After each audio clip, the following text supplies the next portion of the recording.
Hello, welcome to Beyond the Filter. I am your host, Liz Ryerson, and this is a podcast about games, video games, new media, digital art, and several other things. So it's been a while, and thank you for uh, people's continues, for you, the listeners, continues interest in this podcast.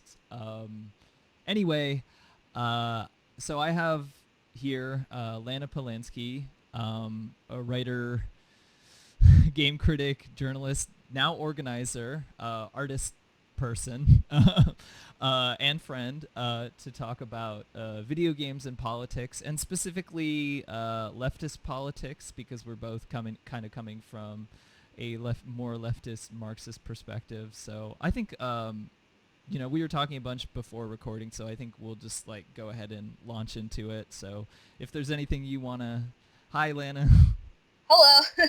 if there's anything that you wanna talk about or get into right away, we can do that. Well, okay.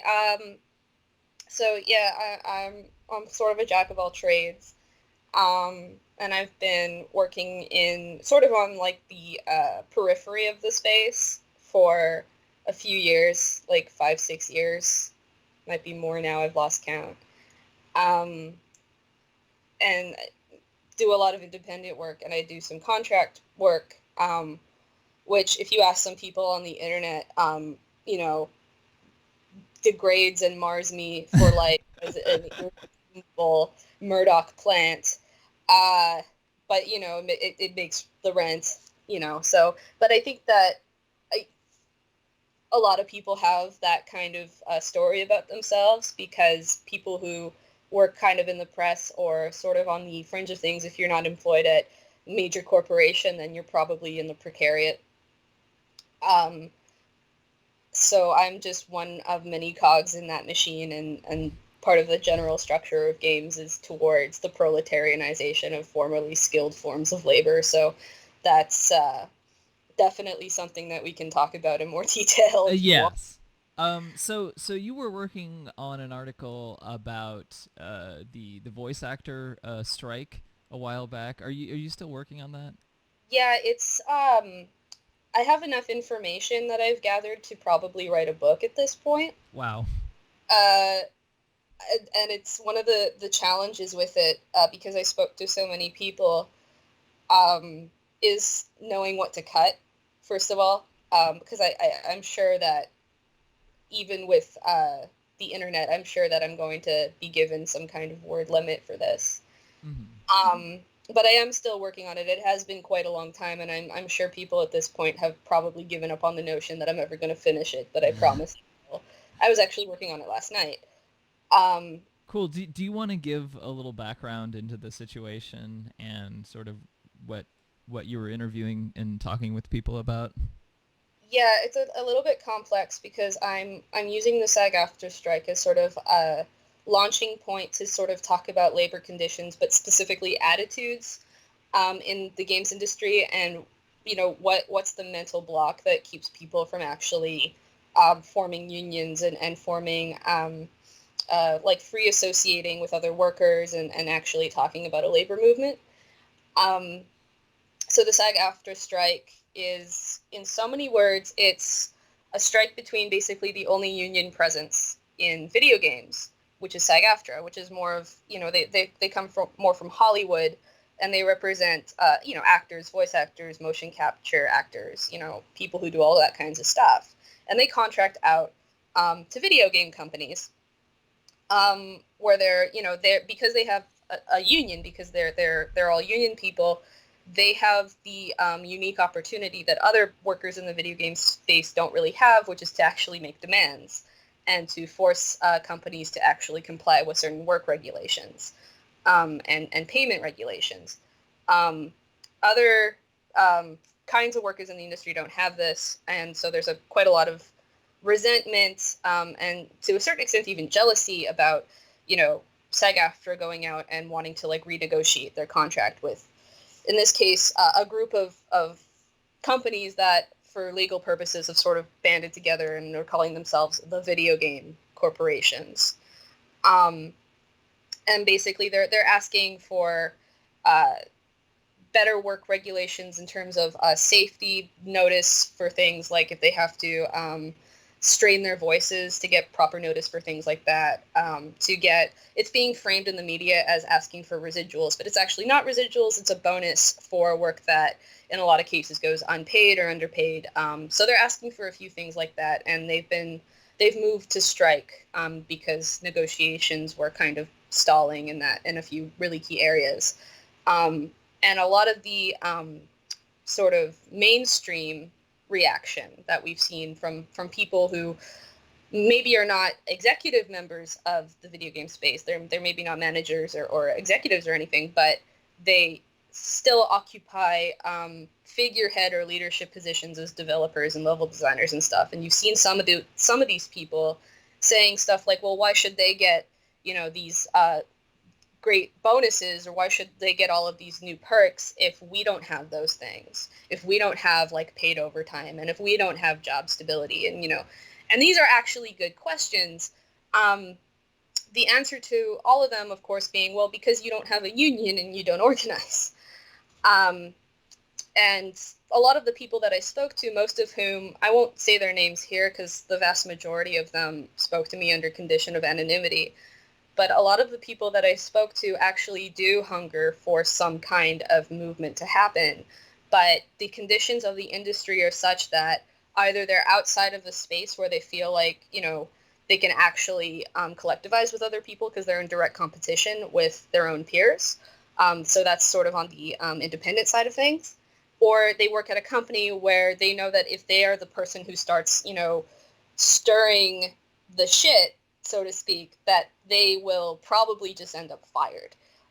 Or they'll face some other kind of serious consequence, and maybe they'll be blacklisted and they'll have trouble finding other work in the industry. So there are a lot of reasons why people are unsure that unionizing is something they can do, even if they want to do it, or they feel like it isn't for them. There's also, especially in programming, a lot of people confirmed this suspicion that there's an attitude in programming and in game development of, meritocracy, Mm-hmm. and of, like, why would somebody who thinks that in the future they're going to be the boss, so they're going to have their own startup or their own development studio, so why would they kneecap their future selves by advocating for, like, labor rights now? So they don't actually have solidarity with other people. They think that working, 120 hours a week and half of that being unpaid and, working themselves to the bone is actually a good thing because it shows how dedicated they are. Yeah. So the Well, way that there's passion is used is quite insidious in the industry. Yeah, and there's a sense that it is your dream job or whatever. So whatever work that you put yourself through, even if it's unethical, it's justified because you're privileged to even be in that working environment, and they could easily replace you with anyone else, whose dream job that was. So the careers are really like inherently disposable especially if you're like a lower level employee in the industry. Yeah, there are these very deep, very entrenched power imbalances that I think a lot of people don't really realize exist in the industry, because the way that the industry, especially sort of mid-level companies, they present themselves as these like big happy families.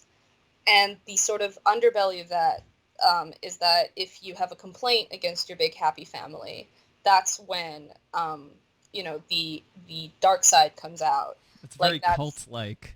Yeah, that's exactly, like, you will be punished for not having the requisite amount of enthusiasm for the amazing job that you're doing. Like if you aren't sufficiently grateful, um, you can really face some really terrifying consequences for that. Yeah, well, and it's a difficult position to be in because if anyone who wants to try and make that their career, the cards are stacked against you in so many ways. And it's frustrating too because I mean that's where indie game development sort of came about as an alternative to that. But the Independent Game Developers Association, the IGDA, and some of those other associations that, well, specifically that, like, that's supposed to, I guess, advocate for independent developers, in reality does next to nothing, is certainly not a union in any way, shape, or form. And like a lot of people doing indie game development are still putting themselves through the same grinder with very little support or reward for that. And even games that, you know, are like reasonably well promoted and everything like that, at this point in time, because there's so much stuff out there, will not be financially successful. Yeah, yeah. This is definitely something, uh, like you raise a really good point there, that the power imbalances that you see in the corporate structure in video games tend to reproduce themselves in other areas.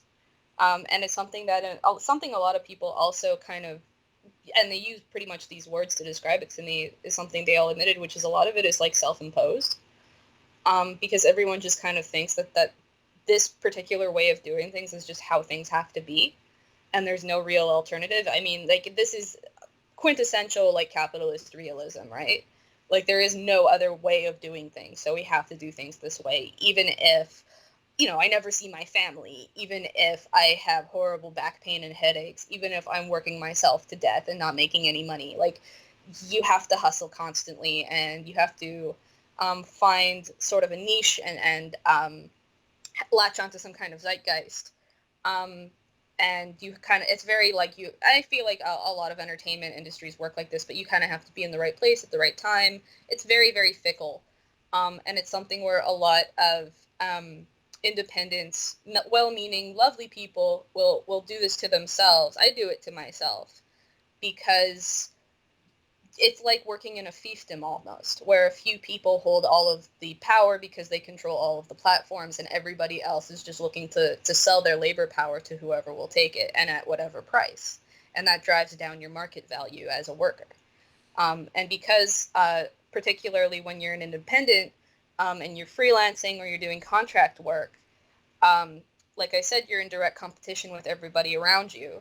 So, like, this is actually quite a perfect system if you're a platform holder, because it means that there's less likelihood of people having the time, space, energy, and interest in actually coming together with other workers and actually demanding something. Mhm. And So it's, yeah, I mean, it is definitely very much a situation of, even outside of the traditional methods. Well, I like the new methods have been. I mean, there are very tightly controlled corporate monopolies. I mean, Steam is like far and away like just the dominant force when we're talking about like game distribution, at least on the PC, and like that's where a vast majority of game development is happening, and game developers are all trying to sell everything on this one service. And so they have an incredible amount of power, and like the App Store is another example of that. yeah, Yeah, and there aren't like a lot of alternatives. There's like, you know, for smaller game makers or whatever, there's stuff like itch.io, which is, you know, kind of like the Bandcamp for games, but it's not widely embraced. And stuff like Steam just holds so much power and influence that everyone kind of is at its mercy.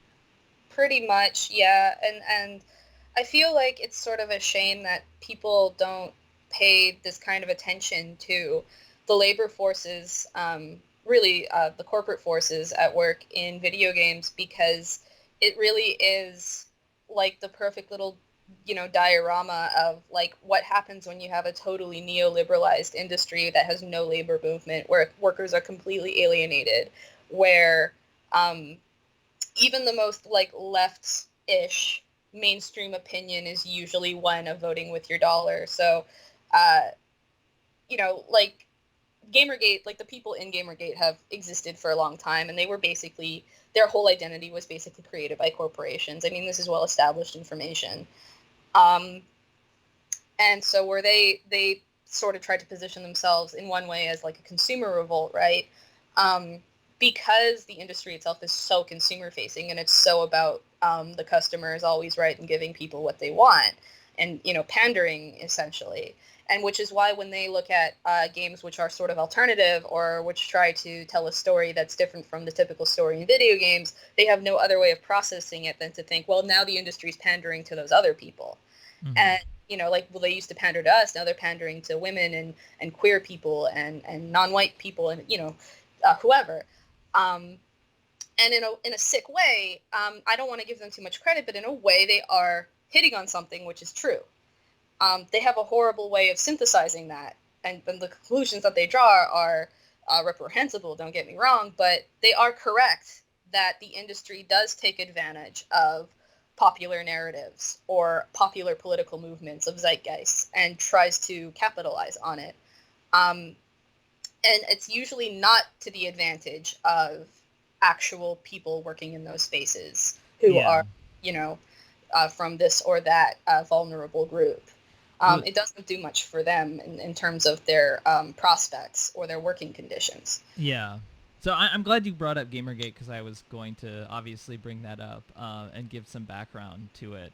But I think just to precede that, there were some things that happened prior to Gamergate, in the 2000s, that kind of could have been the impetus for a more positive change happening in the game industry or the games press. Like there was that EA spouse thing, where what was it, like the spouse of like an EA employee leaked the conditions that this guy had to work, and it was really atrocious. I think her name was Erin Hoffman. Okay. I'm gonna it's something similar to that at the very least. I'll just look it up to make sure I haven't totally botched her name. Because I'm actually quite bad at names. I believe that would be her.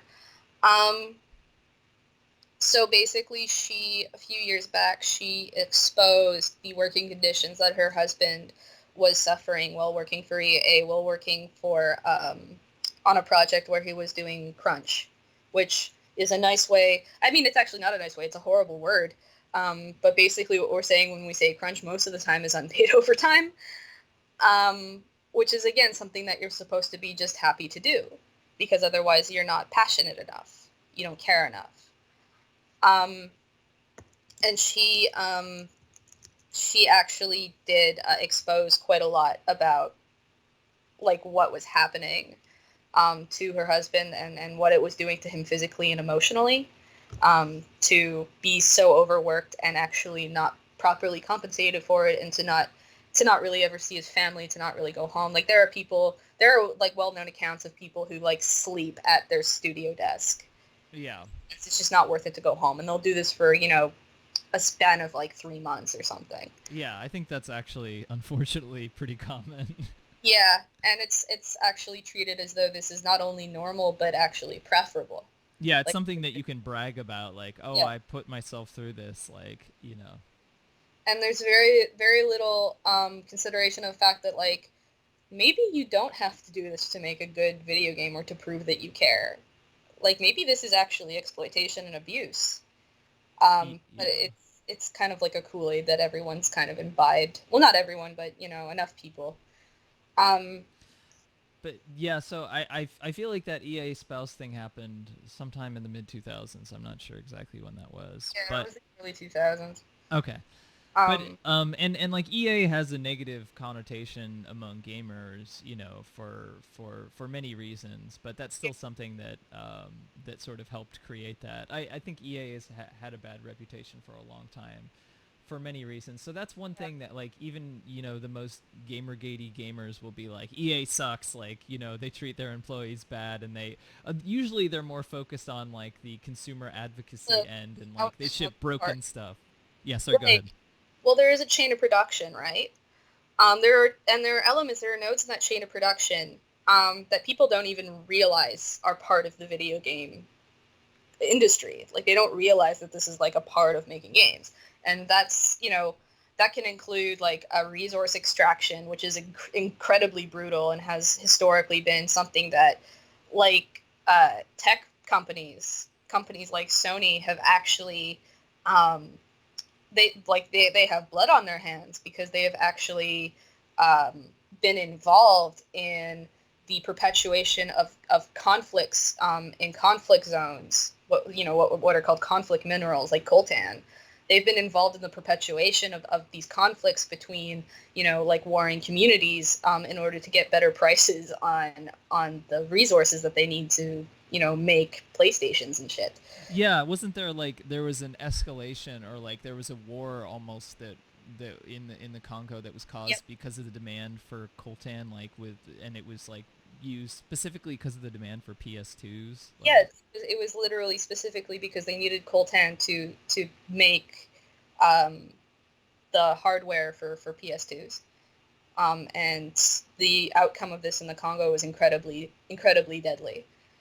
Um, so we don't even seem to, like, when we talk about video games and politics, um, first of all, we only really pay attention to these things when there's some kind of big blow up like Gamergate, but we very rarely look at the conditions that lead to these things. Like the way people talk about Gamergate, they talk about it as though this was the first time they realized that fascism existed and was an actual threat to them personally or to like their little cultural niche or space.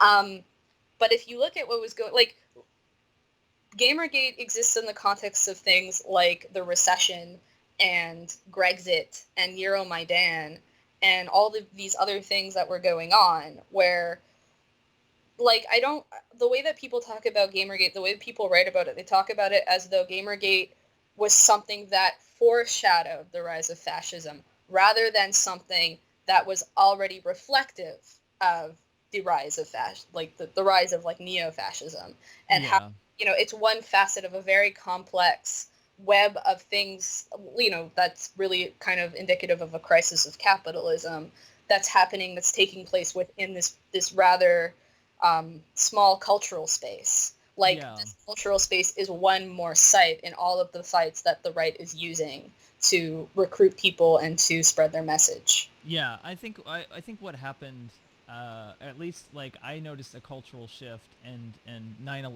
around the time of 9/11, Mm-hmm. because it not only like separately there was the game industry had developed to a certain point, where some of the kind of processes for making games had started to become more automated, and things became kind of more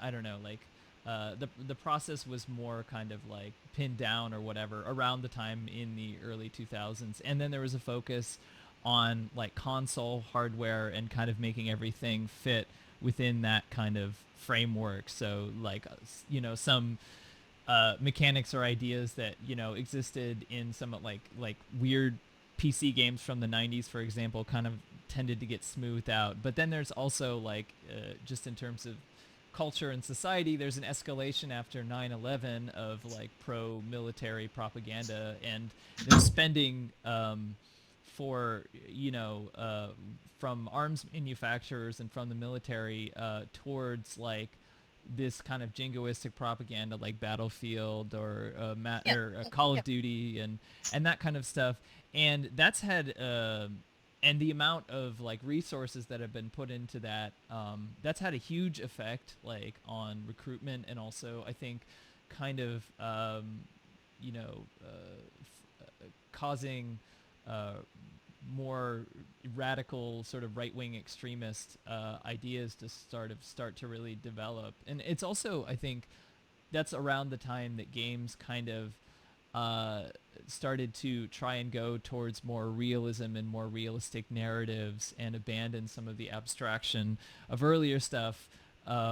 So they oftentimes take on these, real subjects in these very sort of oversimplified power fantasy kind of ways, and that's kind of the worldview that gets presented to a lot of people at a young Yeah. age. Absolutely. And I mean, like, let's be real right now. Like, the television and film industry does this too, like, Yeah, all the yeah, time. absolutely. And even ostensibly liberal media does this constantly. And I also refer here to like news media, the way that news media is supposed to be quote unquote this liberal media. And I mean, like I'm coming at it from a Marxist perspective, so I think it is liberal media, but it doesn't, when I say that, it doesn't really mean the same thing as when like, like Richard Spencer says that. Um, but what does that do is like the way that they frame stories, the way that they frame, imperialist U.S. conflicts in places like the Middle East and North Africa, and the way that they frame electoral outcomes, and the way that they frame crime, that actually ends up all serving the message of the far right in a lot of cases. The way that they talk about, for instance, a good example is the way that the quote unquote liberal media talks about terrorism. Um, Whether, when it's a white person doing it versus whether it's a brown person doing it, or when, a black person is a victim of vigilante violence or police violence, the way that quote unquote liberal media will immediately dig into their past to see if they have some kind of criminal charge or something against them, whatever skeleton they might have in their closet, as though this information somehow justifies the fact that they were brutalized. So what does that end up doing? What that actually ends up doing is it creates more space for these people rather than, um, you know, uh, softening these attitudes in any way. Actually, what it does is it mollifies their message and makes it more palatable for people in a way. And when things go wrong, I mean, we laugh.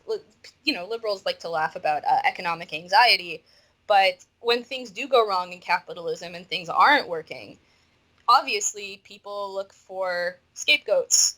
And when you're on the right, there are certain scapegoats you look for. But even the Democrats going after Russians, it's a way to scapegoat for their own failures, right?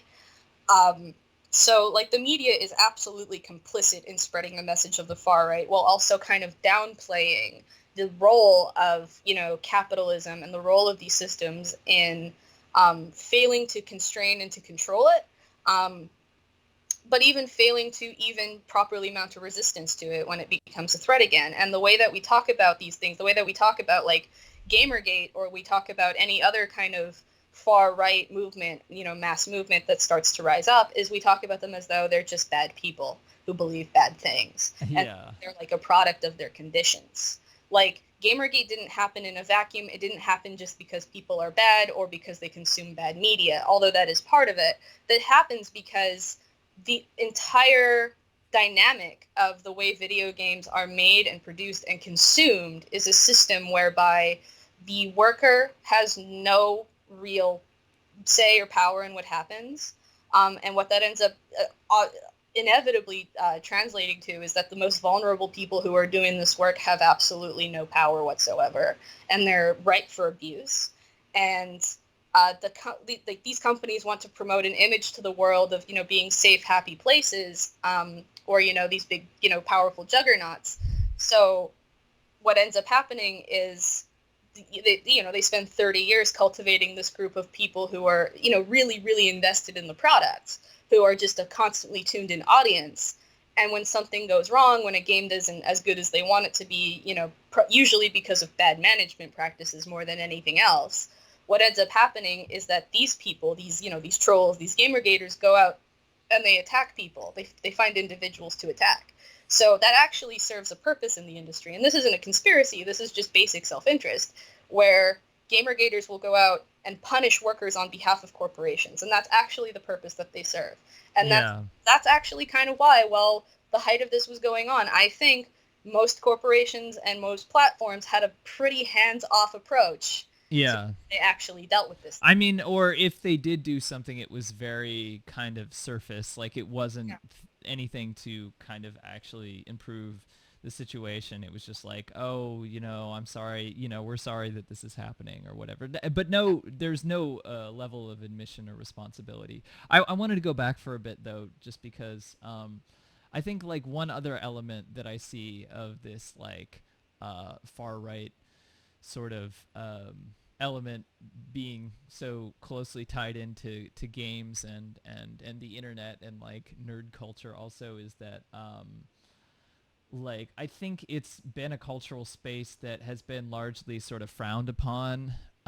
Even as it's like a giant industry, it's been kind of like left out of a lot of discourse and kind of like mocked or made fun of or frowned upon as not being like a serious place of like cultural, like of cultural significance. Like I think like in games like there's a negative connotation with video games in when you're in like a more sort of cultured setting, and even that's still true even today. Although there's like efforts to embrace it, but like it's never quite that has never quite resolved. So I think that's part of the reason why, from this like larger kind of way that games are viewed as this kind of like incubator for well, games and nerd culture in general, that kind of increases the amount of tribalism and stuff that happens in these communities, and that kind of helps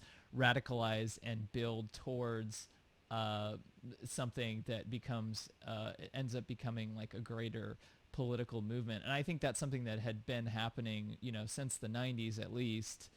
And if you were on sort of online forums or on gaming forums, like you saw a lot of the kind of tropes that have come up with sort of, 4chan and the alt-right and all that kind of stuff now.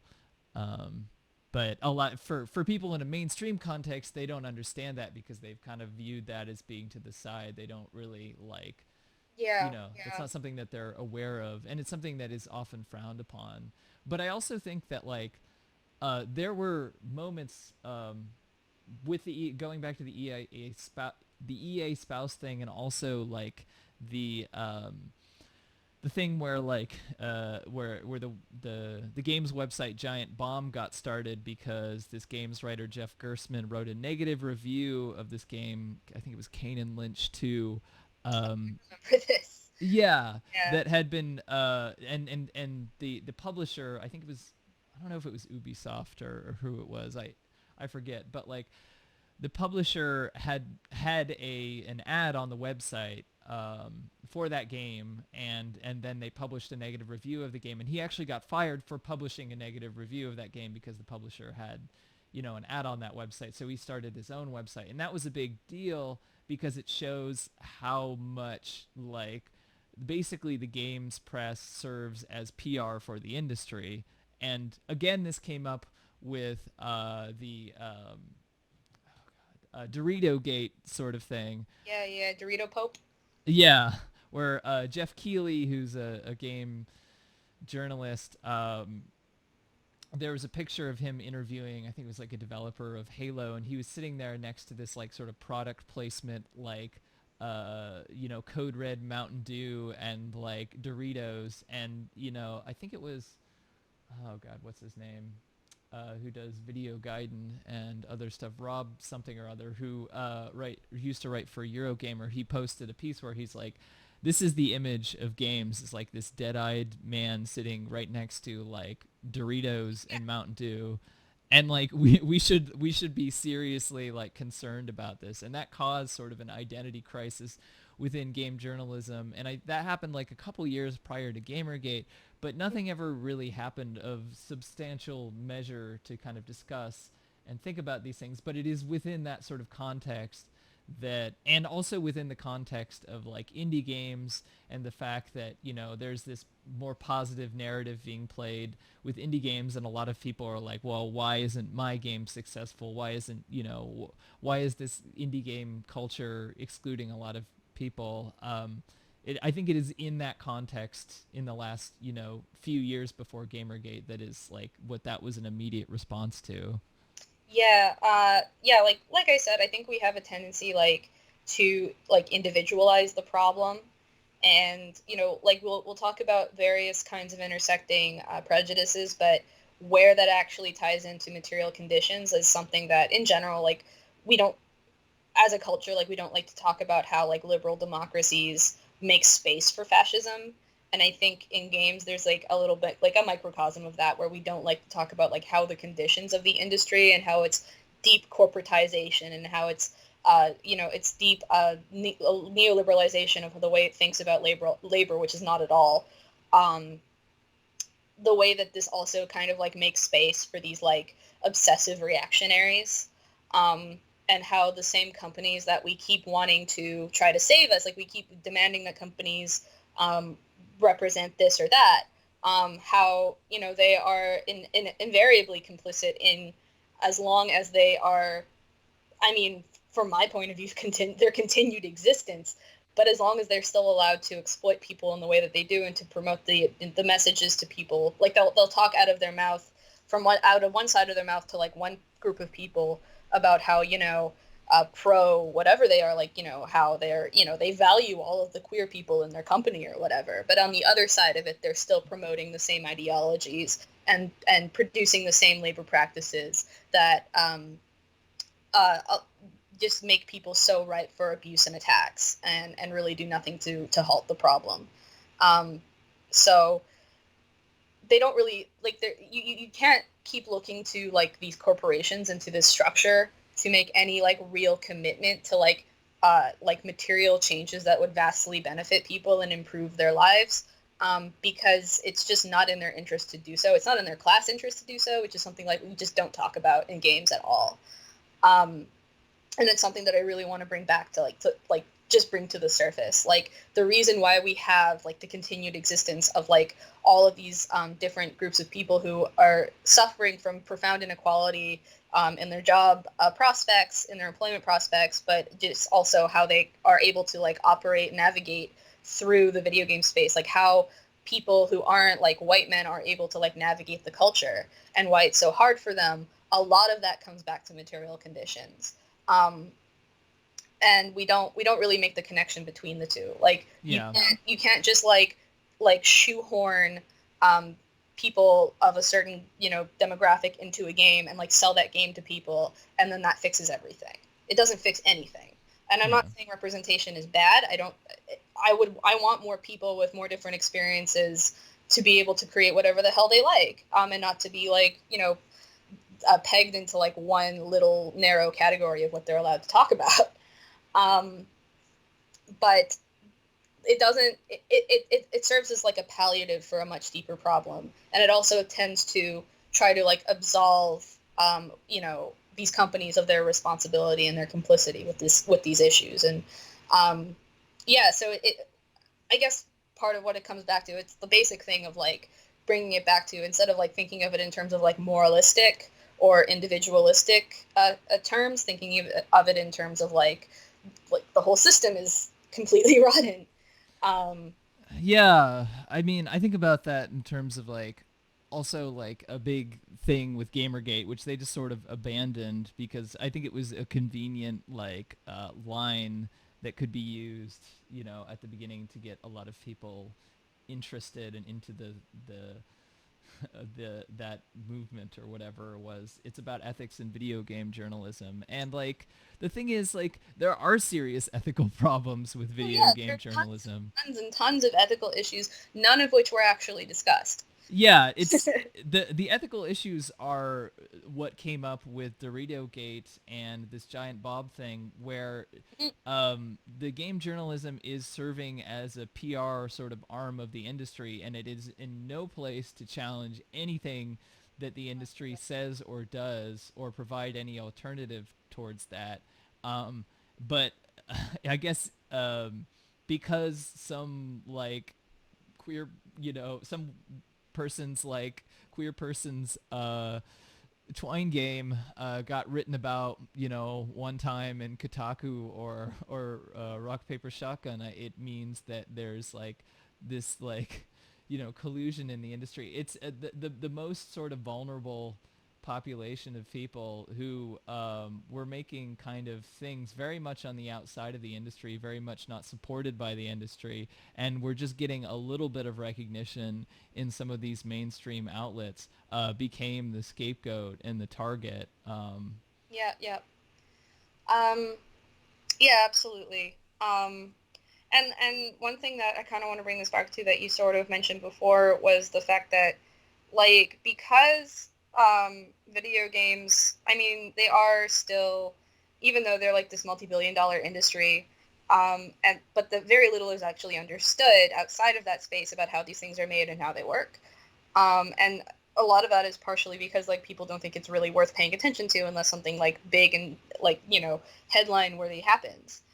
Um, so there's still a lot of like mystery, I think, for a lot of people, like, about how these things actually get made, and like what it's like for people to actually work in those spaces, and like even just exist in those spaces. Like, I think when you talk to people outside of that, the most that most of them kind of get is that, well, if you're not a white guy, it sucks.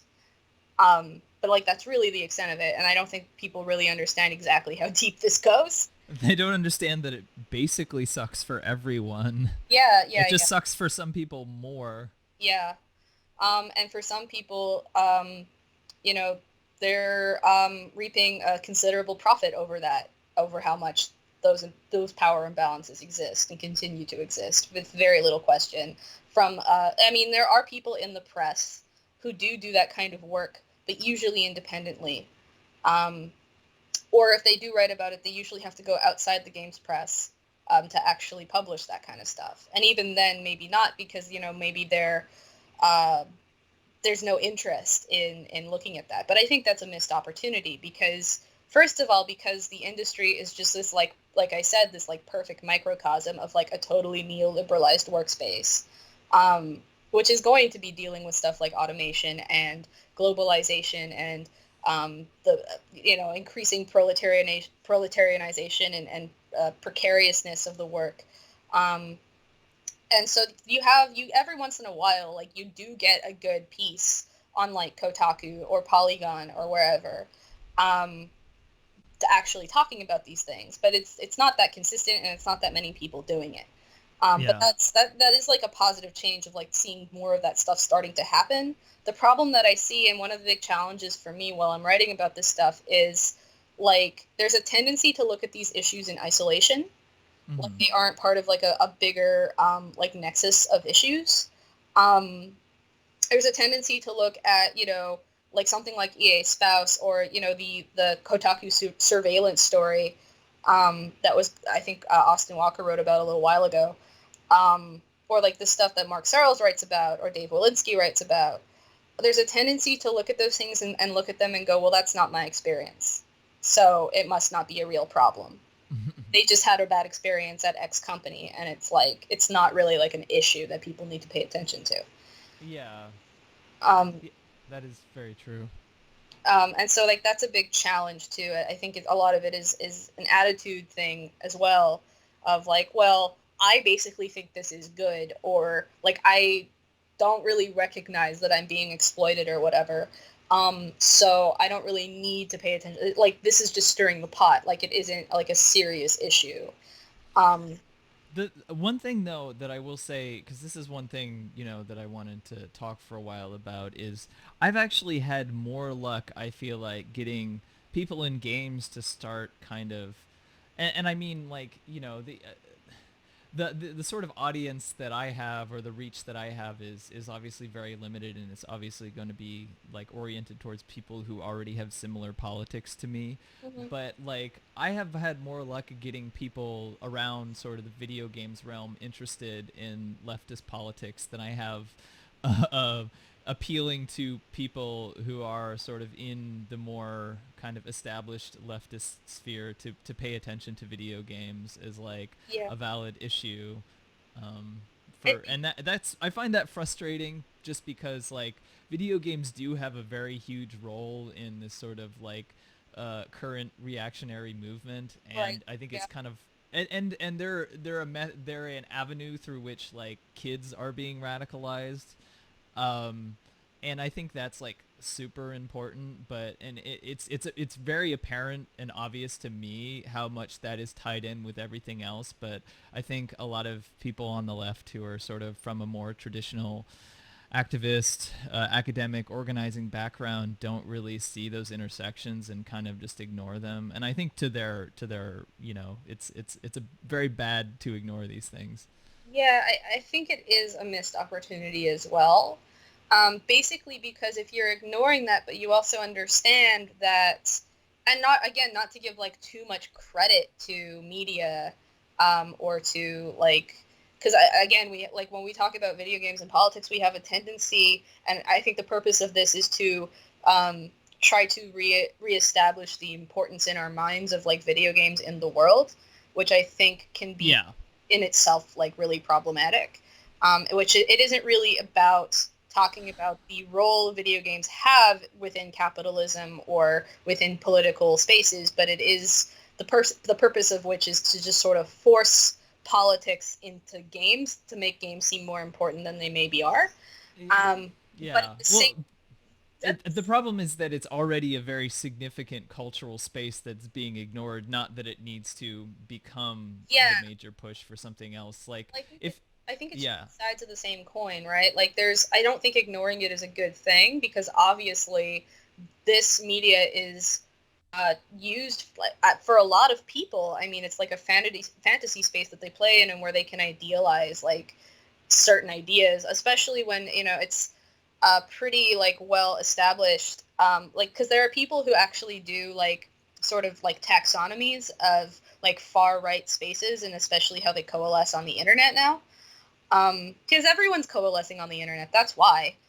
So of course the far right would be there too. It's like I don't think like people talk about it about the far right on the internet, as though it's like this like weird unprecedented thing.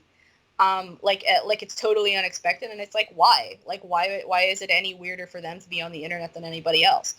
Um, so of course, I mean, you look at it like a space like any other, as far as I'm concerned, where these people are coming together with a shared interest, even though like there are these fissures and there are these different like taxonomies where they don't all like each other and they actually are quite vicious to one another.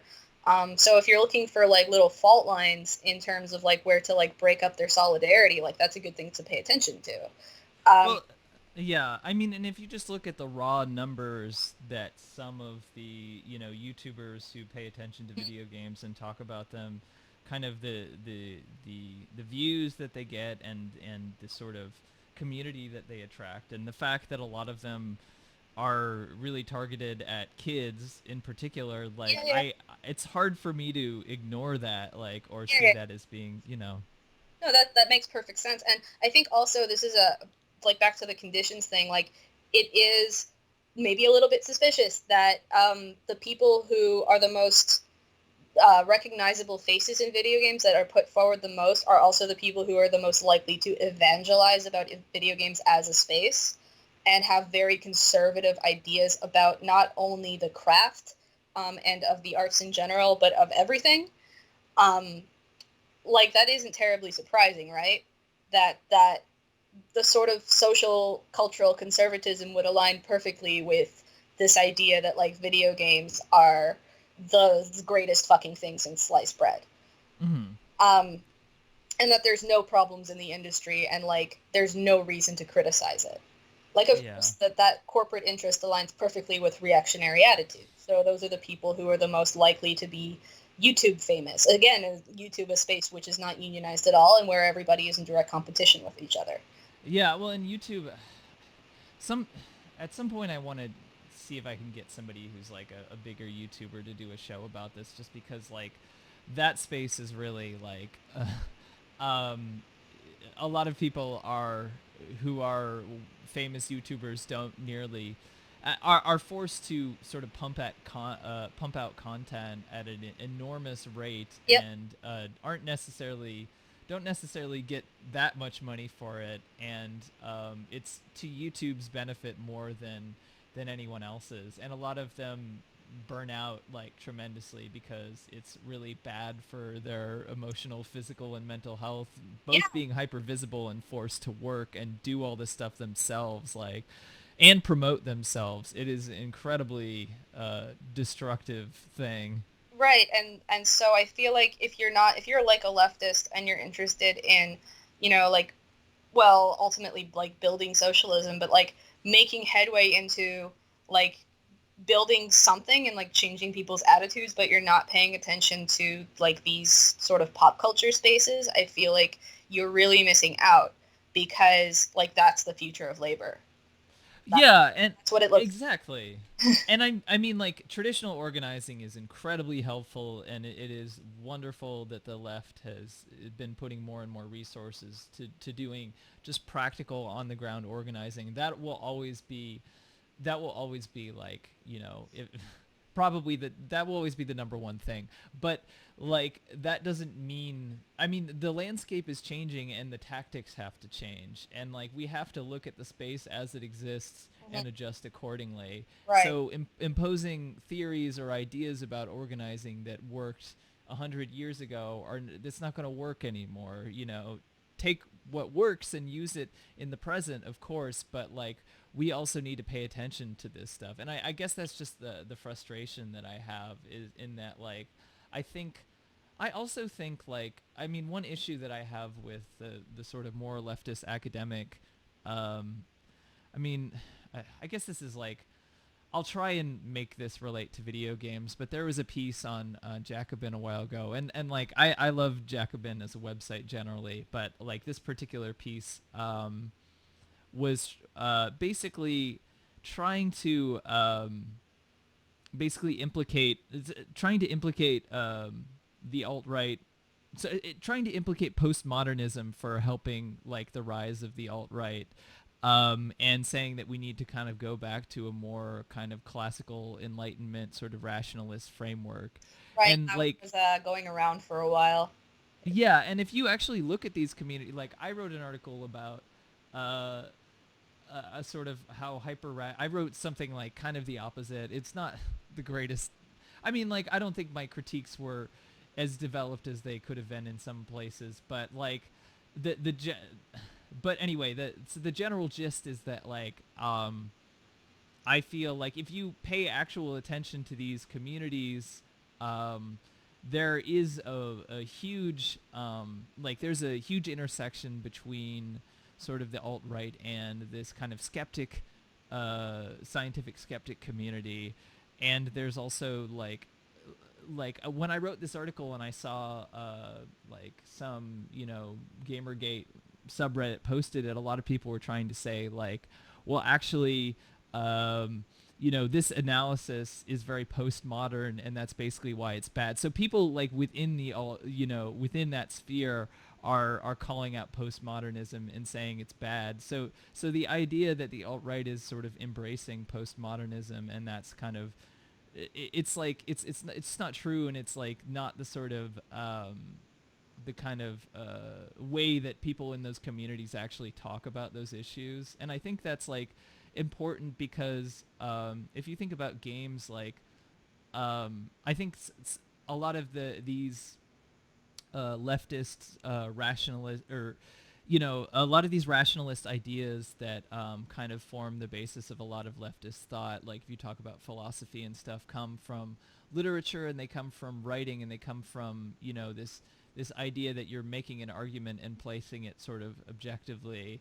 And when we live in a culture that is so inundated with imagery, and that people are sort of interacting with things, and that is forms so much of the framework of our life, I think like we have to start understanding and embracing that as part of the conversation, and realizing that it isn't just about making a rational argument, but it's also about like Yeah, yeah. positioning ourselves in this place, and video games are a good place to do that. So that's the connection there. That's definitely like I definitely agree with that in the sense of like, capitalism it's ultimately about material conditions, but it also obscures those things with the way that it produces like imagery and the way that it feeds on people's emotions and stuff.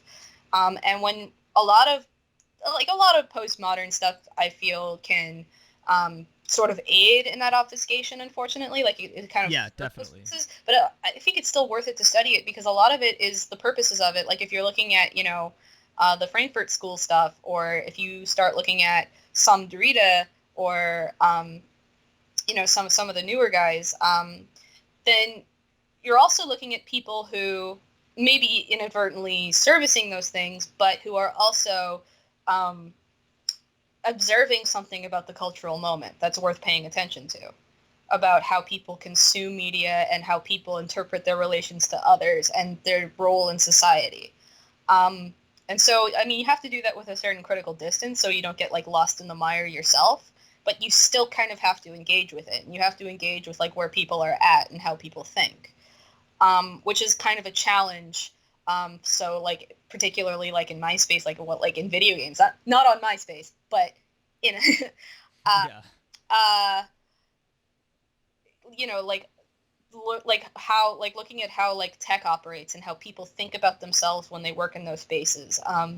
It's like you can very easily like become the person that you're like trying to like guard against, like while you're studying these things and paying attention to them. Like you can very easily get caught up in it, but you still have to understand how it works. And I feel like I have many leftist friends inside and outside games who do understand the value of engaging with new media and with pop culture and mass media and Mm. social media and all those things. Like you have to kind of put it in its place and like not overstate its importance, but you do have to like acknowledge that if you want to reach people who are desperate for something, who who maybe are feeling a certain cognitive dissonance with the way things are, but also feel very alienated or isolated from others, and don't really know where to begin in terms of trying to build something or trying to organize. But you don't actually go to the places where a lot of young people are, where there are these new media spaces where people are creating things. Then you're ceding all of that space to the reactionaries.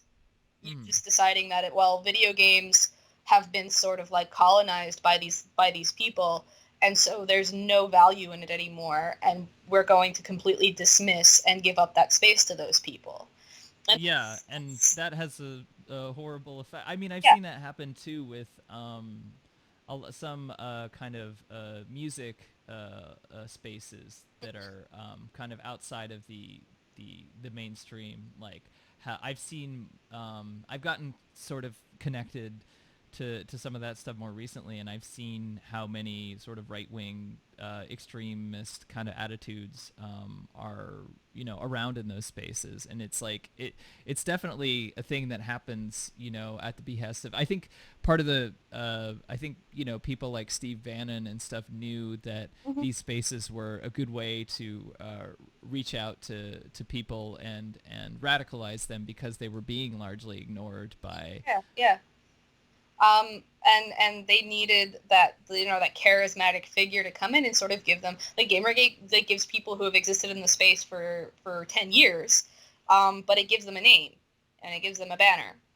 Um, and so like in that sense, like they've been pretty successful at organizing, even though I don't think these people are like particularly well organized and they're pretty chaotic.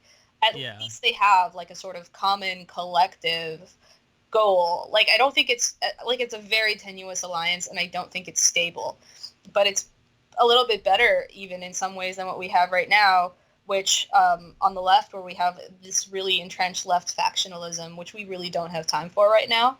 Yeah. Yeah, some of that stuff has become tiresome. Yeah. Like I do think we should look at those spaces though as a venue for organizing. Like Yeah. we should view that as organizing, and like it's a different kind of organizing, but it's very much organizing. And saying it's not organizing is like, is it's objectively not true anyway, because you see how many people sort of come together and collaborate and stuff through the internet. So it not to like, I don't want to like. I think people are reluctant to sort of get into the narratives that like are sort of aiding or helping tech companies or stuff who have colonized this online space. But Mm, so I think we need to like look at it outside of that framework as much as possible. But it is it is something that is very real and very potentially powerful, and we've seen that happen sort of mhm. on the right wing. So like we should definitely see that as another space.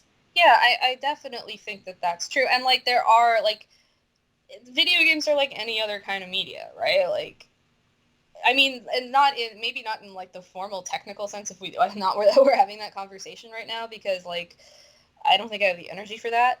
Um, but like in the sense of like it's a communicative tool, it's a medium, it spreads messages and ideas and feelings and blah, all that artsy fartsy crap.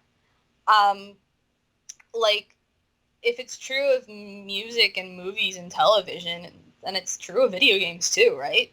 So, and it's this medium that like lots of young people are into, regardless of their political orientation, right? Like that there are as many people who are maybe in the center or who are on the left, and as on the right who like video games. I mean, it's There are a lot of there are a lot of leftist gamers, and one yes, thing I want to talk about is I've been seeing more kind of vaguely leftist games pop up in the last year or yeah. so. Well, I mean, look even historically, like look at something like Grim Fandango, which is Yeah. like a nice, quietly leftist video game. Um, like I mean, not only are they starting to exist, like they've always existed. Um, Yeah, I think you're right. Yeah. Yeah. and it's just that they haven't necessarily had the space to like promote themselves or perpetuate whatever message in the way that the right has. And like we're afraid of the word propaganda, but like you have to utilize it at some point. Like if you're explicitly spreading a political message, if you're trying to build a movement, and you have to engage with the necessity of using media for that purpose. um, and I don't think that's necessarily always dishonest. um, Yeah. I mean, like, to go back very briefly to the Frankfurt School stuff, like one of my favorite philosophers is Walter Benjamin, because he kind of understood, to me, I feel like he understood and saw the relationship between sort of politics, political movements, the revolutionary and cultural potential of film for the 20th century. And like, I think if you look back at 20th century history, like film is very much tied deeply into like many different many of the different sort of major events that happened. And I think it might be true for the 21st century with games in the digital space. Like,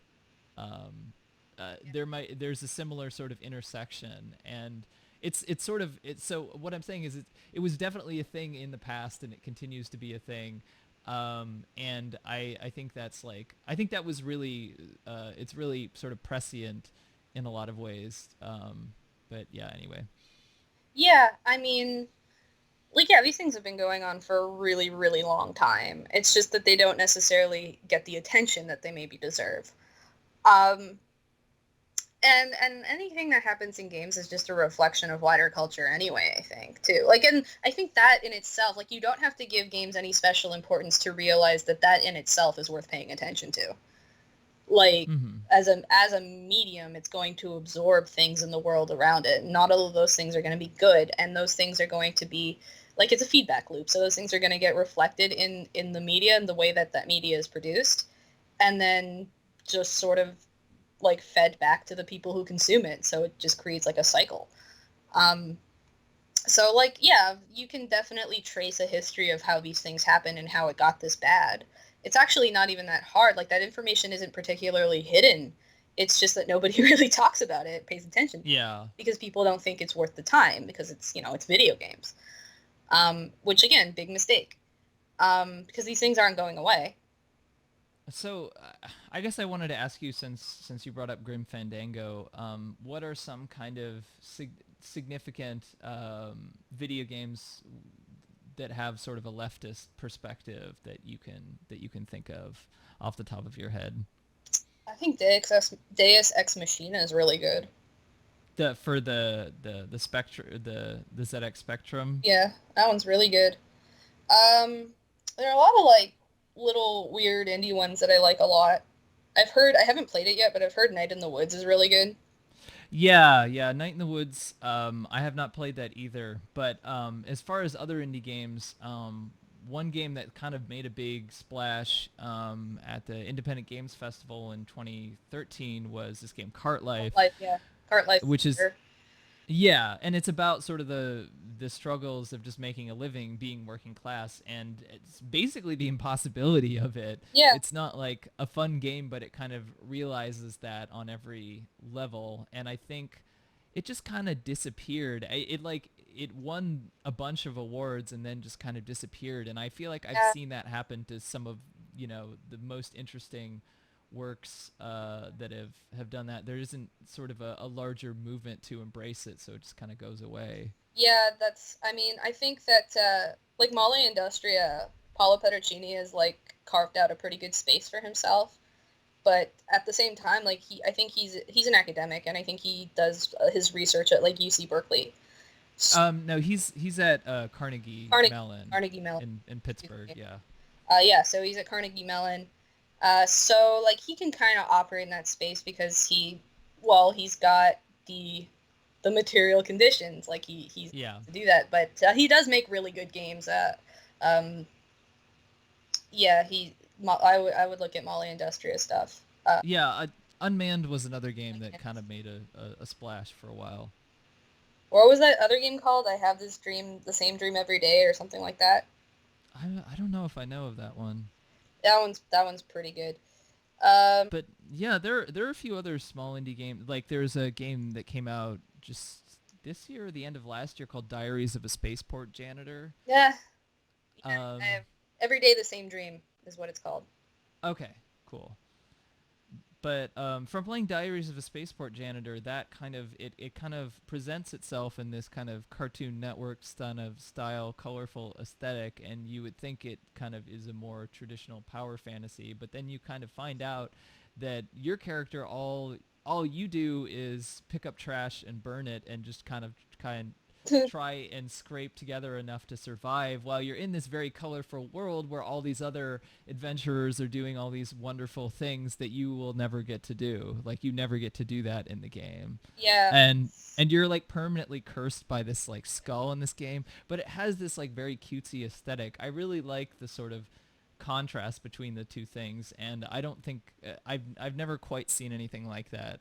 There was another indie game that I played that's a very small game called Job Lozenge, like years and years, or I think it came out in 2013 or 2014, which basically there's just like this eye that's following you, and it has this like very sort of lo-fi Game Boy kind of aesthetics, and there's this just eye that's following you. It's like, okay, pick up this thing now, okay, now pick up this other thing, and like you're sort of walled off, and if you try and kind of escape from the walls, the eye will pick you up and move you back and tell you to do your work, and you just like repeat that until eventually you find out that you can go outside of that realm. Um, but I feel like I'm seeing. Oh, and there's the game by David Kanega called Oikespiel Oh Book yeah, One. yeah, of course. I'm supposed to do something for that, but I've been too busy to get on it. But yeah, that also came out this year, and the premise is that like it's made by dogs who were commissioned to make propaganda for universal basic income or something like that. I don't remember the exact.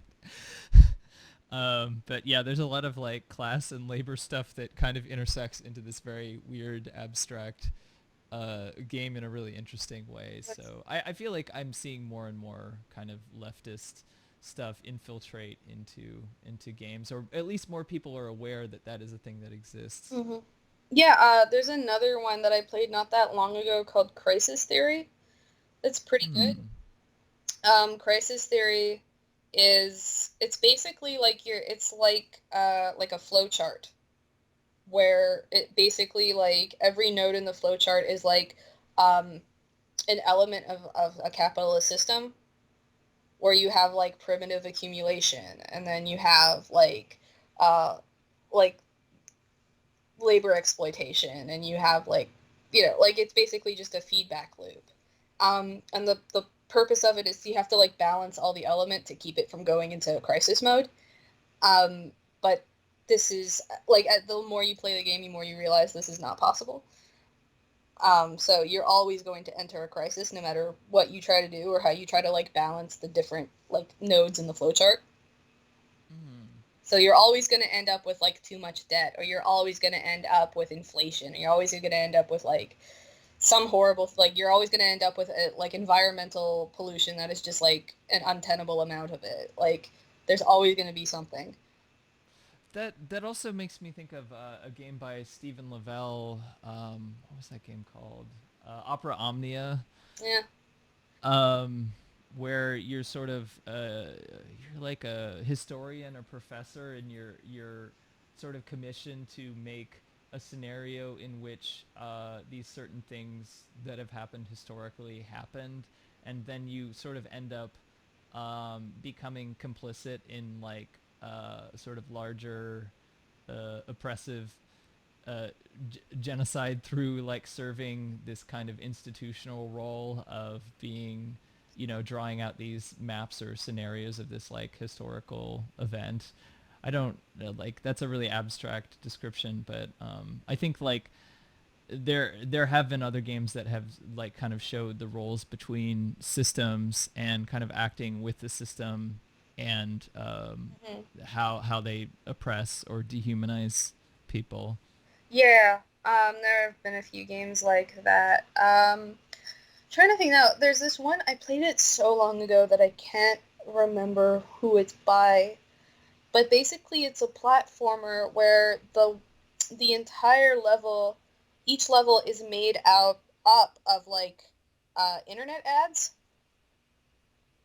where you have to like Hmm. hop on these like internet ads and they make these horrendous noises, like pop-up ad noises when you hop on them. So there are these like there are a few games like that too where it's looking at more like mass consumerism and it's looking at more of like the corporate like colonization of like things like the like web spaces, and how that has what consequences that has on like artistic creation and like what it means to be like a content creator and producer while also at the same time being like the product in these like internet fiefdoms that we all live in. Yeah, it also made this reminds me of the fact that like I feel like the game space, especially coming up into when indie games started, but but before they had become like a big cultural force, there was this kind of like the new games journalism thing, and like there's some other kind of I guess you could call them movements, but I'm thinking specifically of like on something awful. I guess that's kind of officially where the idea of like a let's play started. Um, and there's this website called the Let's Play Archive. Mm-hmm. Um, but like one of my favorite Let's Plays ever was this a guy who I had on here actually, this guy Doc Future, and it's about this sort of fictional Sonic version of Sonic 2 that does not exist, that he was trying to convince people existed. It's called like Sonic 2 Special Edition, Mm-hmm. and it kind of gets more and more ridiculous as it goes on and becomes kind of like this very absurd postmodern artistic statement, Yeah. where he's like, using like green screening the backgrounds and like projecting like family matters onto it and being like and just like kind of acting like it's or just showing clips from other Sonic games, and pretending that it's the same game, and just like using like weird distorted audio and stuff. And I think there is this kind of this interest in documenting games as kind of like an alternative cultural space, or kind of a resistance to some of the dominant forces. But once it became a very commodified space, it sort of ended up being the format for like, that YouTubers like PewDiePie and stuff use now. And I think once that there was like an institutional interest in making it sort of uh, be very kind of mainstream and not this kind of like outsider culture, it became kind of a space that made it more sort of friendly towards radicalizing in a kind of right wing, edgy humor kind of way towards the what the far right is now. So it's just interesting to me to think of like the conception that I had of some of these spaces was totally different, until they became so hyper commodified. Right. Yeah. I feel like that happened quite a lot in the indie game space, and then it's like you had this sort of creation of their own class. Like there's the double A indie games, Yeah. this little space of like where it kind of like justifies the like phony meritocracy where it's like a few people get lifted up into that space and then they like have a little stake in the system so they become really defensive of Yeah, I think like the most obvious example for me of that is Braid, Mm. um, because like Braid is this game that got like a lot of cultural visibility and sort of helped kind of um, normalize a lot of things about indie games as being kind of this alternative to the industry. And John Blow, its creator, would do a lot of talks about, you know, the problems of the industry and problems of design, which I was really into at the time. And like he had, you know, good criticisms about game design and the way that like kind of the Skinner box sort of ideology of like you just that like games like World of Warcraft use, where you're just kind of constantly, it's just constantly stringing you along. um and the narrative of Braid is not anywhere near a perfect game, but the narrative kind of implicates your character for believing in this kind of hyper rationalist idea that he can sort of, at least this is how I interpret it, that he can sort of transcend like something bad that had happened, or like, you know, a bad relationship with somebody through, you know, just being sciency about it, and he kind of realizes that that's not the case. But I feel like the transition from that to The Witness, which is his game that came out last year, which is very much more kind of this like uh, tech libertarian, exceptionalist kind of propaganda almost. um, it just, I think like just the change between those two kind of shows the shift that like the culture has taken Look, in those last several years. look at someone like Messhoff, who is a developer I really like. Mm.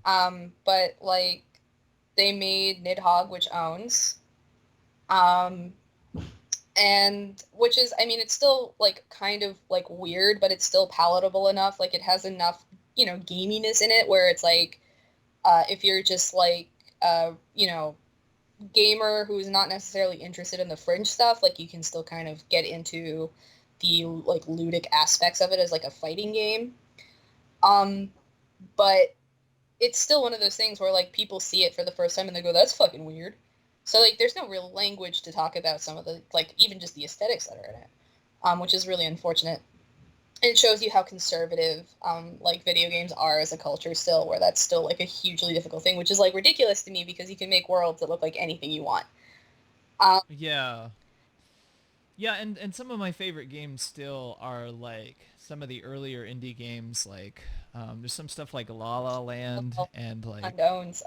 yeah, oh, or like a lot of Increpara's, like Stephen Lavelle's Yeah, games. He's kind of become more slightly more formalist, although I think like his puzzle game Steven Sausage Roll, it is more in the John Blow mold, but it has some elements that don't quite fit into that, and I still like that game. But I think some of his like earlier work, it is very strange, and there isn't quite anything out there like it. And you know, when or the Catamites too. yeah, I'm a big fan of the Catamites as well.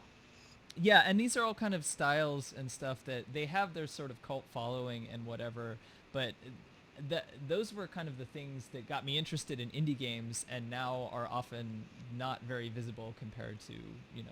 Yeah, yeah, and it's, I mean, you get these people who clearly have this talent and this unique vision, and then they get a little bit of a stake in things. They get a little bit of notoriety or whatever, and that also makes you a little bit more conservative, I think. Yeah, that's true. I think that happened a little bit. I mean, I still like his work, but I do think that's happened a little bit with Stephen Lavelle's games, definitely. Yeah.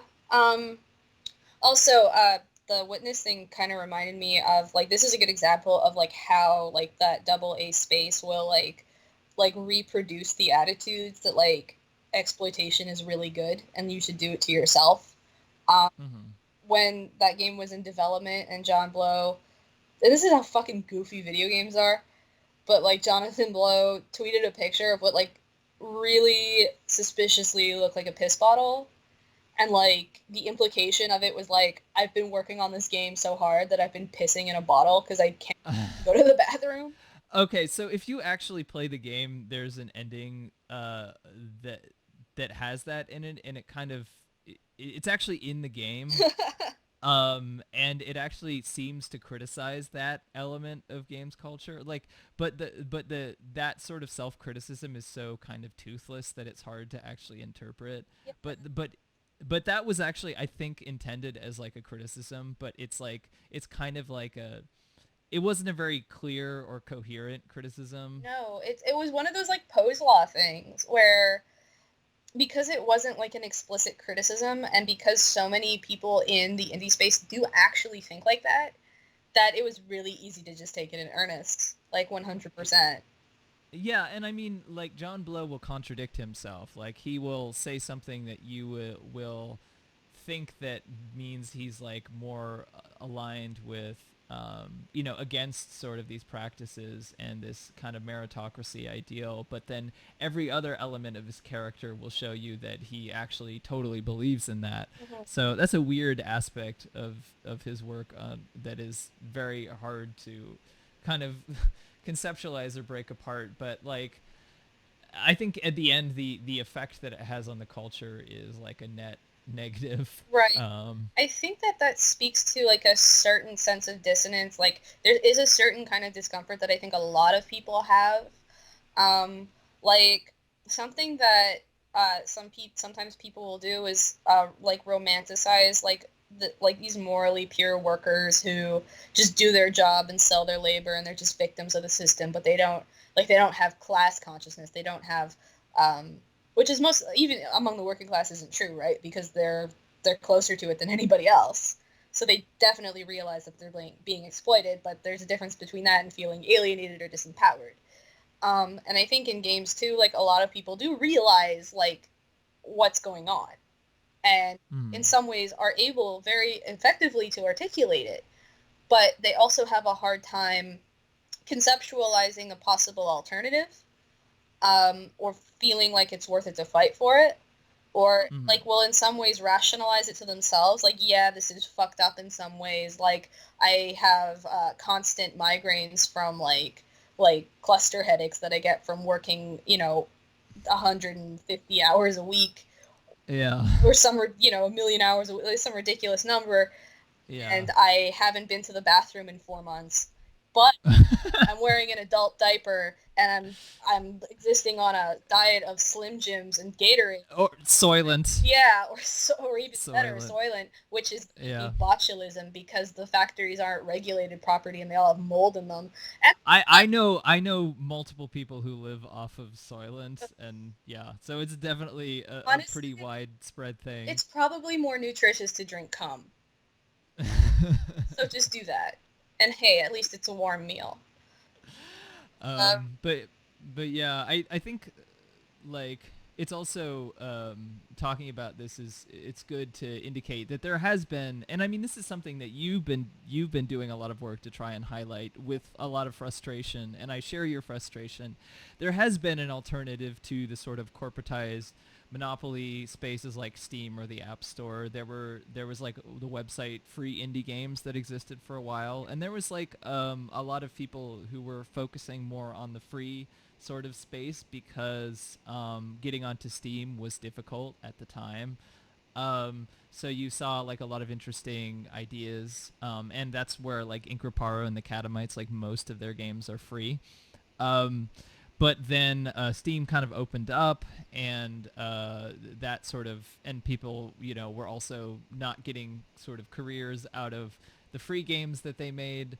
So a lot of people kind of, so then kind of like alt games was the thing. And like there are websites like Warp Door now, and itch.io is a distribution platform, and people can kind of choose to make either thing free or pay what you want or sell it for a certain price. And there's definitely an active community, but a lot of that stuff is not doesn't get traction. And it's not like, I mean, like I know you've definitely written a lot about some of that stuff, and there was that site Offworld, which they'd cover a lot of that stuff, but it just never seems to get traction, and it doesn't seem to get like if you write about it, it doesn't get a lot of hits, it doesn't get a lot of attention, and the spectacle kind of always goes back towards the biggest thing. So I guess like I just want to make clear that a lot of alternatives to the sort of mainstream uh,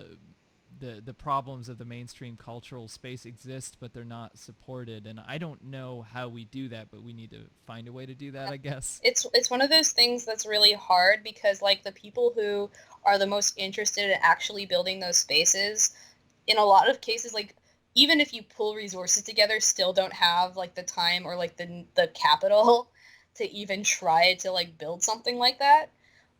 Or when they do, like it can only really sustain itself for so long. And like this is what happens to a lot of the really great journals and the really great curation spaces.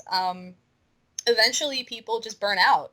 Like I've been trying to like get work done and work on stuff I care about, but like it's hard to keep going when you feel like people have supported me and I am really appreciative of that. Don't get me wrong, but you feel like there is a definite limit at some point to what people care about and to what you can even do, and that's really deflating. And especially when you feel like there's just not that many of you, and the people who are out there doing it are often either self-funded or crowdfunding, and are young and inexperienced and don't necessarily like we don't necessarily have a history or like a known framework for like how to build these things and actually sustain them.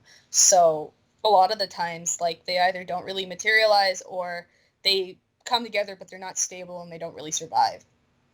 Yeah, I think this is a general problem with the new media space too, because I've seen this with music really intensely, where there are sort of a lot of new artists who are getting in have a tremendous difficulty kind of getting into the old kind of guard framework, and music is very much still invested in cultural myths that are several decades old at this point. Um, and also um, sort of and it's true of the art world too. Like some of my favorite music, some of my favorite art is all stuff that I found through the internet that has been in the new media space, but it doesn't have the right connections, or it doesn't really um, like it isn't able to intersect into those institutions, and institutions that do exist continue to support people who have a certain level of privilege or connections into them. So a lot of these institutions are kind of losing credibility. Um, it's a little different with the game space because indie games are such a recent thing, so everything that's is happening in a much more recent timeline. But like um, it makes me wonder at some point if something has to give, and like the keys are going to get handed over to different people, because like it feels like there is a lot of rumblings about sort of the credibility of a lot of these spaces Mm-hmm. just like going away, because especially when you talk about kids are getting into kids are getting into indie games and Minecraft and that stuff now. Kids are also getting into like vaporwave and stuff Yeah, like yeah, that too, and all that is kind of outside of the established sphere right now. Oh, and kids are getting into YouTube and stuff, which is kind of the alternative to TV and movies and stuff. yeah.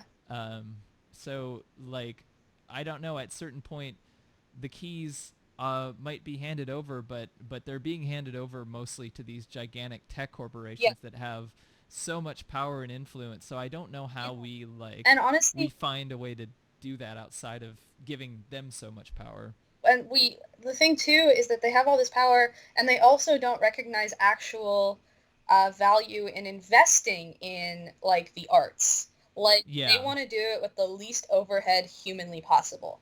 They want to do it in the way that is the cheapest for them to do it. And so they don't really have an interest in producing quality. They have an interest in producing like whatever gets clicks.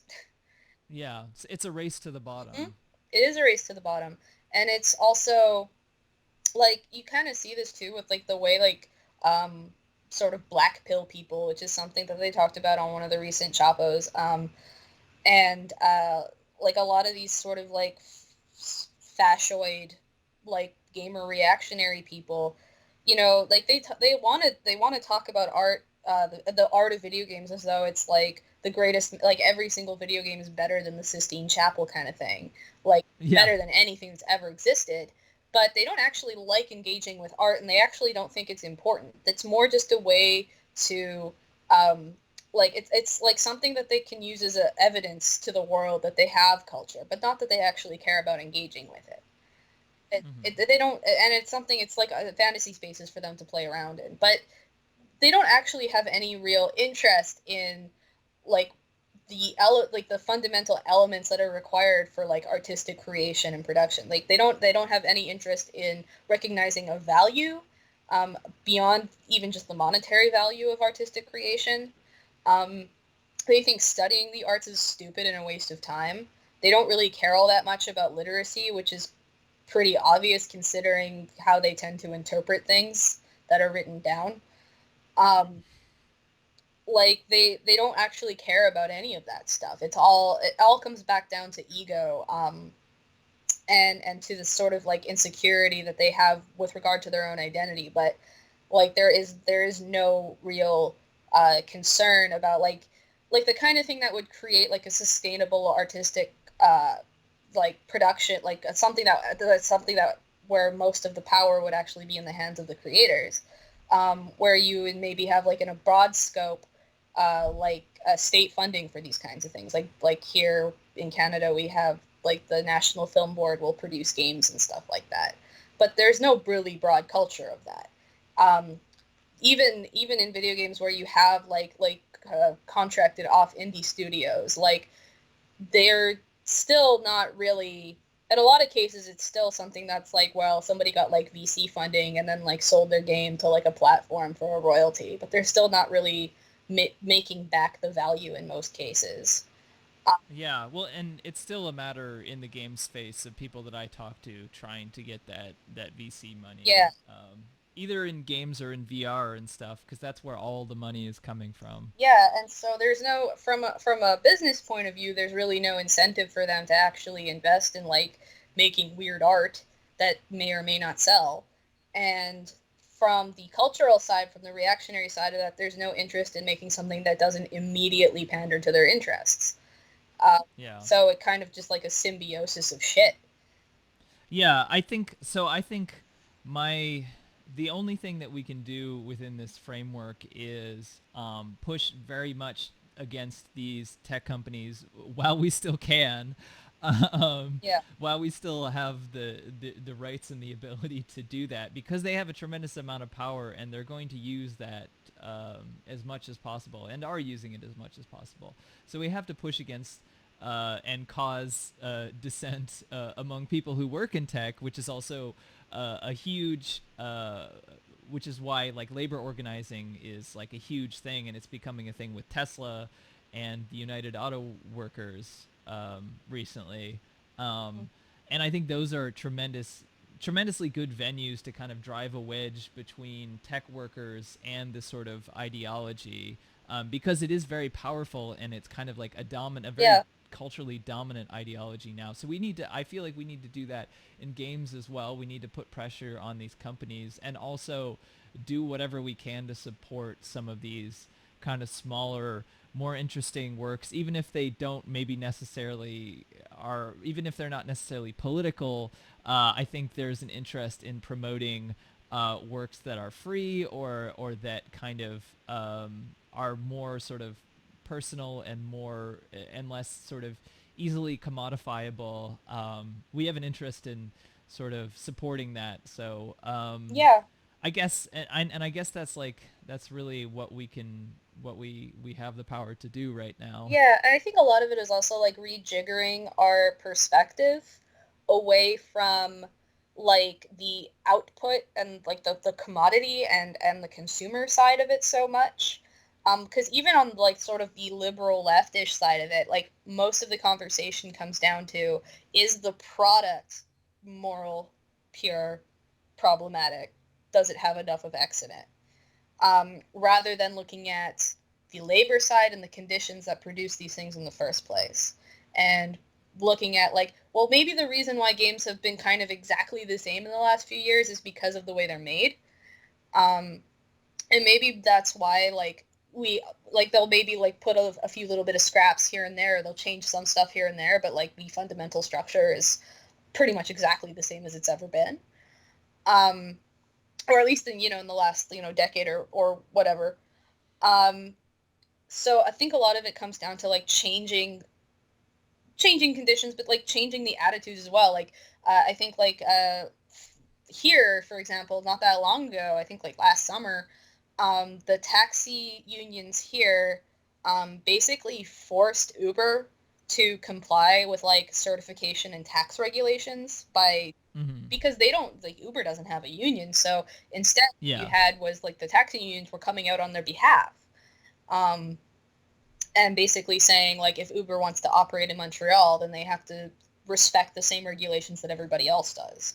And Uber pitched a fit, but they were eventually forced to accept either like they would have to leave the city or they would have to accept Because that's what happened in Austin, as far as I know. Like a similar thing happened in Austin, Texas. yeah, and in a lot of cases like Uber either has left or like the city has backed down, but here they didn't. They were actually like I have to give a lot of credit to the taxi unions because they fought really really hard. And like the deal that they ultimately got, like the legislation that was ultimately drafted for ride sharing companies to sort of envelop them within the same sort of like regulatory framework as other taxi companies. I mean, it's not perfect, but the fact that they actually found like a space to negotiate at all is like pretty incredible. Um, and the thing too, I think Uber realizes like we have other rideshare companies here that are local, so even if they went away, like something would take its place. Yeah. Well, and I guess this kind of goes to the larger question of if people inside of games world kind of want to support some more of these causes and are against the kind of the framework of the industry, then the first thing to do is to kind of get involved with some of this other organizing because it does directly tie in. Because like, I mean, I was thinking about this like, you could say that like if you don't want to one venue, like if you don't want to support a company that forces bad worker conditions on people, then you could like if you have a press outlet, you could choose not to write about it. But Mm, the problem is that a lot of those outlets are or choose not to write about that company's games at all is what I mean. yeah. But the problem is a lot of those press outlets depend upon the clicks from about stuff that is like that those companies that cause the most clicks, and it also would cause a tremendous amount of backlash Yeah. from gamers and stuff. So that's why it's kind of like you have to broaden your scope a little bit culturally in order to for that sort of influence to trickle to into the video game space. hmm Yeah, I mean, and there's another thing too where it's like you can say like I don't want to I'm gonna personally boycott like X company's games or whatever, but then there's the issue of like the teams that made the game was within those companies.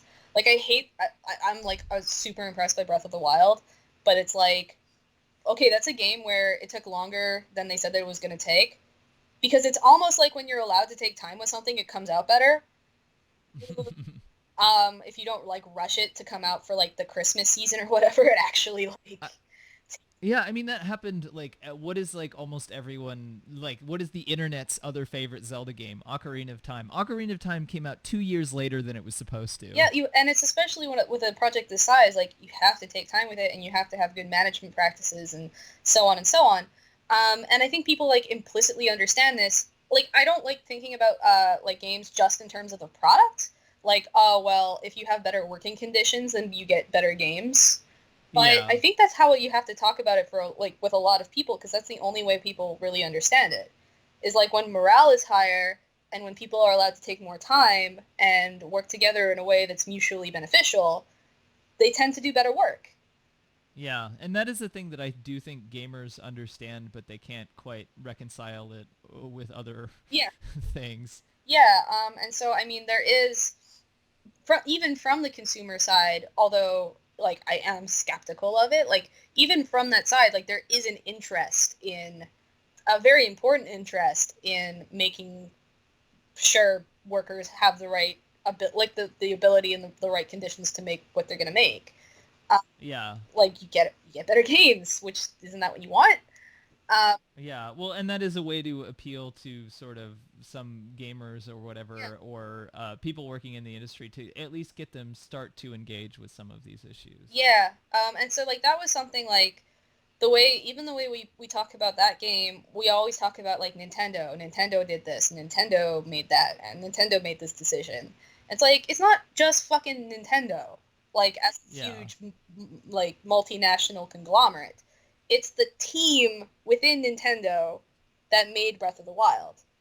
And that are largely often Yeah. anonymous, like especially in Japanese game development culture, like a lot of the creators are anonymous and we don't really see their contributions or their efforts. Right. Like and it's I mean it's Japan, but it's also here, it's also in the West. Yeah, it's true. It's we true. we we tend to we don't necessarily have to know literally every single person who worked on like a 500 person team project, but to at least know who some of those figures are and to know like what the team name is and like it's something you could actually look into. Like if games were credited properly, I think that would also have a huge effect on um, providing some visibility to workers, because I think part of the way that it works is you don't talk about crediting, you don't really talk about the actual people who made these games, so that invisibilizes them and it silences them.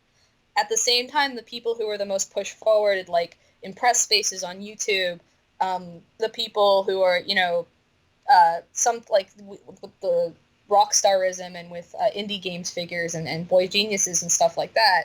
So we put these people out there who like to evangelize about it. So the only people we ever really hear from are people who fucking love video games already and who already fucking love the culture and love the industry and are benefiting from it.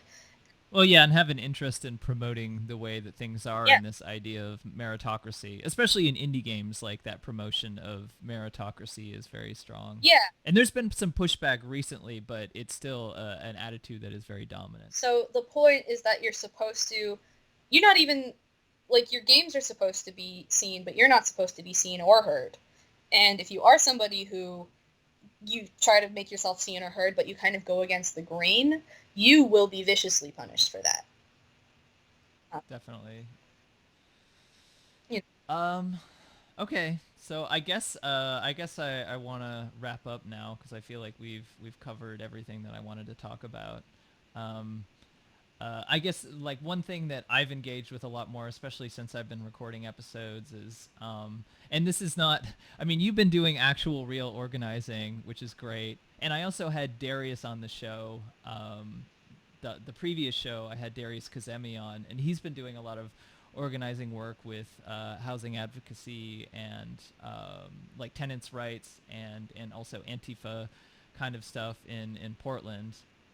So I definitely would encourage people to get involved with that. And also, like as a starting point, I've been listening to a lot of a Chapo Trap House, the sort of a leftist bro humor podcast that's very funny and generally very insightful. And if you don't like the broiness of that, maybe check out Delete Your Account, which is another podcast sort of oriented towards a practical organizing. There's also Street Fight Radio and stuff. So those are things that I'd recommend just if you want something kind of entertaining that will also start to get you engaged in some of these issues. and I mean, like, you can get involved in local Antifa or your local Socialist Party chapter, or any if you're interested in that, like those people are out there. And like here's the thing, right? Like you just mentioned a bunch of like different media publications for like this new emerging leftism, this youth movement. Mm-hmm. So like they're using audio visual media and they're using text media. Like, why can't video games be part of that? Why Yeah. shouldn't they? When you have all of these people like us who are paying attention to these things, and if they're not going to pay attention to us, this is my point of view of it. If they're not going to look at us, they're not going to pay attention to us, then we have to be the ones going to them. Then we have to be the Mm-hmm. ones showing that we actually give a shit about these movements and wanting to build things that are, you know, yeah, it serves our interest too to, make video games like a better space to work in. But we Mm-hmm. also just want to make the world a better place. And we have to, like, part of the reason why I think a lot of people don't really pay attention to games is because games don't really pay attention to other people. We're very self-concerned, self-absorbed as a culture. And there's a tendency to think like, well, even, our video games tend to just be references to other video games. And when we do try to like reach out to the world, it often comes off as tone deaf and awkward because we're just not used to engaging with anything outside of our space. So we come off as like, and there is, I think, good reason why people see us this way, as childish and naive. And so if you want to get over that, then you have to actually start getting into the world and getting your hands dirty and building things with people. And one of the things that I've actually experienced is, like, I have people in my Antifa group who are also interested in video games, who aren't necessarily big gamers or who don't necessarily work in games, but they are interested in the fact that I do. And they're interested in what it's like. And when I explain these conditions to them and what it's like, I get no pushback or disagreement or a dismissal about why it's important to pay attention to. So it's not that people don't necessarily care, but it's because people don't really know. They don't really understand necessarily that this is something worth paying attention to. So you have to be the one that's going and letting people know that you exist and that you care. Well, and in these problems, a lot of the problems that are happening in games are happening in media in general, like in music, in like the art space, in like film or video, like television. A lot of those things, there's a lot of similarity to what is happening in games to what is happening in those spaces. So I think being able to articulate and understand them and see the intersections of them is going to be tremendously important and powerful, because those things together, it's hard to argue that they're not extremely significant. So we just need to be able to understand and express and kind of intersect these problems together, and build a sort of a coalition or whatever. And I mean, the more you go out and start doing stuff like that, and you get people, I mean, I do think that there is a certain responsibility of leftists to go into these spaces and be proactive and actually find these people as well. So I feel like it's kind of a double-edged kind of thing. But certainly, I mean, there's no reason for us not to go out and make ourselves known to, any group of people whose attention we're trying to get. And just say, like, hey, like, we're out there and we care about these things and we want to help build with you. And we also have our own issues that, like, maybe you might be interested in paying attention to. And this might be, like, a right field for, I don't like using the word recruitment because it's always used in the context of, like, radical recruitment. But I am, like, a radical leftist, so, meh. Like, it's always used in the context of, like right-wing extremism. Yeah. But like, yeah, just, like, letting people know that you exist. That's a two-way street, right? Like greeting people, letting people know that you're there. And that's the only way that you're ever going to build, like, these coalitions with other groups, is to, like, actually go out there and do it. Yeah, and there's no reason why we can't have, like, entertainment or fun outside of capitalism. Those things can exist. Well, not socialist countries actually, like, have art and media and restaurants and resorts and all that stuff. All of that shit exists in socialist countries. It's just not necessarily owned by some, like, conservative old millionaire fuckwad.